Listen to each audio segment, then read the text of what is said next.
Good morning friends. आज हम लोग जानेंगे इंडक्शन ट्रेनिंग के बारे में। इंडक्शन मतलब होता है प्रवेश या परिचय।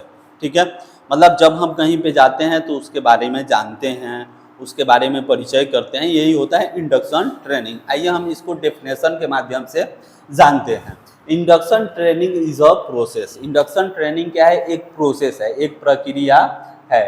ठीक है, इंडक्शन ट्रेनिंग क्या है कि एक प्रोसेस है of introducing new employees to their workplace, job, role, company policies and procedure। मतलब इसमें क्या होता है कि यह एक प्रक्रिया होता है जिसमें कोई भी नए एम्प्लॉय, कोई भी नए वर्कर क्या करते हैं कि वो वर्क प्लेस के बारे में जानकारी, परिचय लेते हैं, अपने जॉब के बारे में, जॉब रोल के बारे में परिचय लेते हैं। ठीक है, कंपनी के पॉलिसीज के बारे में बताया जाता है और प्रोसीजर के बारे में बताया जाता है, ताकि उनको मदद मिले कि कंपनी का जो भी रूल एंड रेगुलेशन है, पॉलिसीज है, उसके बारे में क्या हो कि उनको जानकारी मिल जाए, उससे अवगत हो जाए। मतलब कि इंडक्शन ट्रेनिंग का कहने का मतलब हो गया कि ये कंपनी के बारे में परिचय ट्रेनिंग होता है, जिससे हम किसी नए वर्कर को फर्स्ट डे ही उसके एम्प्लॉयमेंट के दिन देते हैं। इंडक्शन ट्रेनिंग में क्या क्या जरूरी चीज होती है, क्या क्या की पॉइंट्स होते हैं, क्या क्या वो सारी चीजें होती है जिससे हम क्या करते हैं कि इंडक्शन ट्रेनिंग में बताते हैं, उसके बारे में अभी हम लोग चर्चा करेंगे कि की पॉइंट्स इन इंडक्शन ट्रेनिंग। वो क्या क्या की पॉइंट्स होते हैं जो इंडक्शन ट्रेनिंग में होता है। एक होता है सबसे पहला कंपनी ओवरव्यू। मतलब इंडक्शन ट्रेनिंग में ध्यान रहे कि सबसे पहला पॉइंट जो हमारा होना चाहिए कंपनी के ओवरव्यू के बारे में होना चाहिए। मतलब कंपनी का एक शॉर्ट में ओवरव्यू बता देना कि कंपनी क्या काम करती है, कैसे काम करती है, ये सारा चीज बता देना। ठीक है, उसके बाद जॉब रोल डिस्क्रिप्शन, मतलब कि जो एम्प्लॉय इंडक्शन के लिए बैठा हुआ है, जो वर्कर इंडक्शन के लिए बैठा हुआ है, या जो भी कंट्रैक्टर इंडक्शन के लिए बैठा हुआ है, तो उसका जॉब रोल क्या होगा, उसका रोल एंड रिस्पॉन्सिबिलिटी क्या होगा इस कंपनी के अंदर, उसका जो रोल एंड रिस्पॉन्सिबिलिटी होगा वो कैसे निभाएगा, और कंपनी पॉलिसीज के बारे में, मतलब कंपनी का क्या नीति है, कंपनी के क्या पॉलिसी है, इसके बारे में बताना होता है।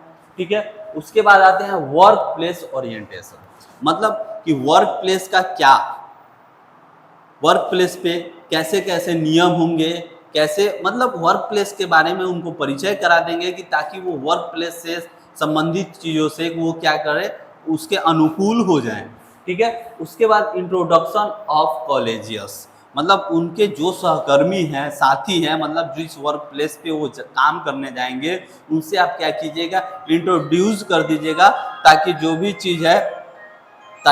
चीज़ है उनको परिचय करने में, जानने में आसानी हो। उसके बाद आप training of tool and equipment, जो भी एम्प्लॉय होते हैं वो कोई ना कोई टूल, जैसे वेल्डर हो गए तो वेल्डिंग मशीन या जो भी है, तो जो एम्प्लॉय है जिस टूल और इक्विपमेंट के साथ उनको काम करना है, जॉब करना है, तो उससे संबंधित हम क्या करेंगे, जानकारी उनको प्रोवाइड करेंगे।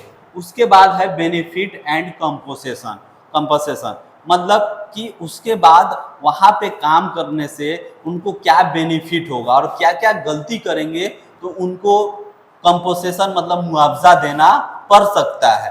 तो इन चीज़ों के बारे में बताना बहुत ज़रूरी होता है। उसके बाद हम बात करते हैं सेफ्टी एंड इमरजेंसी प्रोसीजर। तो हाँ, तो वहाँ का जो कंपनी का सेफ्टी प्रोसीजर है, कंपनी का जो इमरजेंसी प्रोसीजर है, ये बताना बेहद ज़रूरी है कि यहाँ का सेफ्टी प्रोसीजर क्या है, यहाँ पे क्या क्या चीज़ मैंडेटरी है, क्या क्या चीज़ जॉब स्पेसिफिक है, ये चीज़ बताना बहुत ज़रूरी है। और उसके साथ साथ इमरजेंसी प्रोसीजर, मतलब कि इमरजेंसी के दौरान इस कंपनी में आपका क्या रिस्पॉन्सिबिलिटी होगा, आप कैसे इमरजेंसी से निपटेंगे, आपका जिम्मेदारी रिस्पॉन्सिबिलिटी इमरजेंसी के दौरान क्या होगा, ये भी चीज़ हम डिस्कशन करेंगे इंडक्शन ट्रेनिंग में। उसके बाद कंप्लायंस एंड रेगुलेशन, कंपनी किस नियम और कानून को फॉलो करती है, कंपनी किस लीगल चीज़ को फॉलो करती है, उस चीज़ के बारे में, उस रूल और रेगुलेशन के बारे में हम क्या करेंगे, चर्चा करेंगे। ठीक है।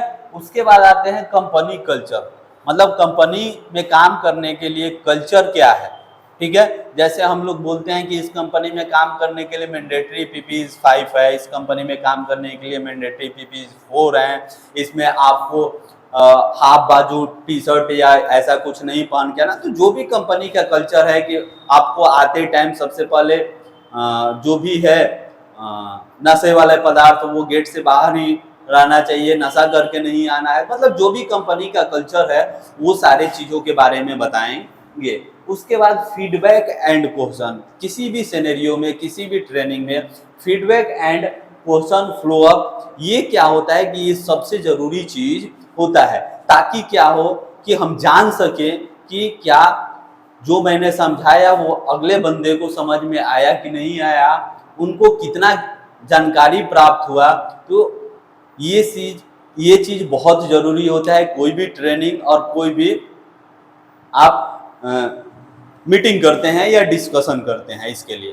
तो ये मेरा जो पॉइंट रहा वो की पॉइंट्स है ऑफ इंडक्शन ट्रेनिंग के, इसके भी आगे हो सकते हैं, मैंने शॉर्ट करने का कोशिश किया, लेकिन ये जो है इम्पोर्टेंट है। हमें उम्मीद है कि आपको वीडियो ये अच्छा लगा होगा, आपको ये बहुत सारा जानकारी आपको प्राप्त हुआ। Thank you, have a nice day.